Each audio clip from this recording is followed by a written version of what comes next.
Award-winning News 20 at 5.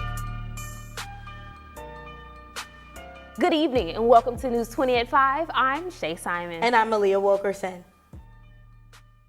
The Tallahassee Police Department launched an investigation after a deceased newborn was found in a dumpster behind a local apartment complex last week.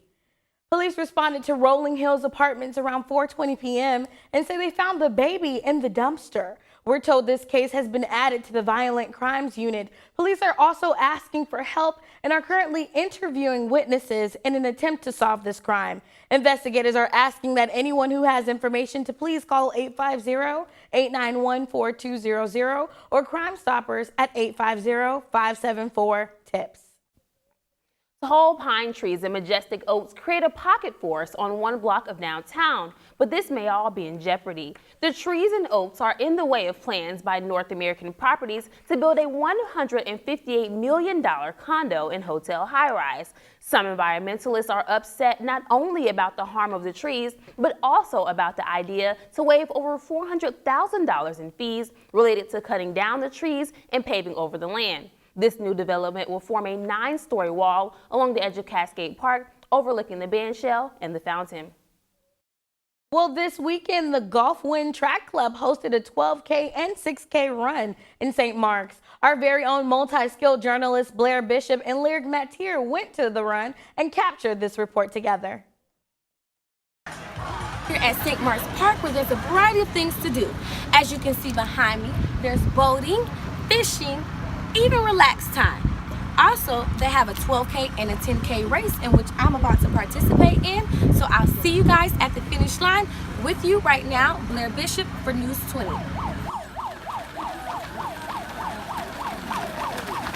I began running in 2006. I joined Gulf Winds Track Club and running primarily for fitness and health, but then started winning in a little trophy here and there, and I got the bug, and so I've been running ever since.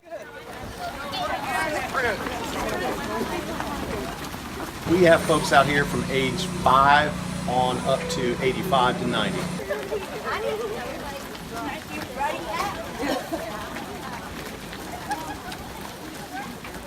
Apparently, this seems to be a very big race where a lot of people show up each year. With you right now, this is Lyric Matier from TV News 20.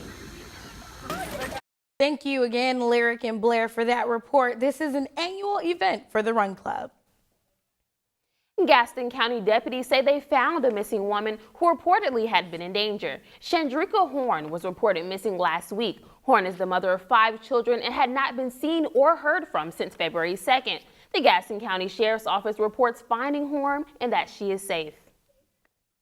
3 people were injured in a crash on Saturday afternoon. According to Florida Highway Patrol, the crash happened around noon on Bradfordville Road. Officials say 47-year-old William Webb was entering a curve on the road when he lost control and swerved over into the grassway of the area. Authorities say Webb attempted to correct himself, but instead he crossed over into the eastbound lane and struck a car head-on. Webb collided with 22-year-old Chandler Kutcherman and a 17-year-old passenger. They were all taken to the Tallahassee Memorial Hospital in critical condition. Webb was charged with failure to wear a seatbelt and maintain a single lane, while Kutcherman was charged with failure to wear a seatbelt as well. The Wakulla County Sheriff's Office made break in a case it posted via social media.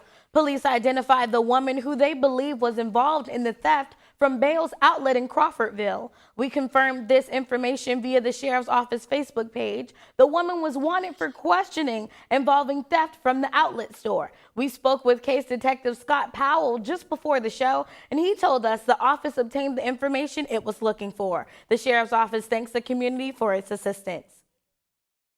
For a look at the latest in legislation, we turn to Ashley Flete. Yes, Aaliyah, there is good news for those who like brighter days and longer days. There has been a bill that has passed with a vote of 103 to 11 to extend the daylight savings times for Florida. If this bill passed, then Florida will actually be moved into the Eastern time zone, and we will actually join Arizona and Hawaii in not observing the tradition as follows. And the 60-day legislative session is scheduled to end March 9th. That's the latest in legislative news. I'm Ashley Flete. Back to you ladies at the desk.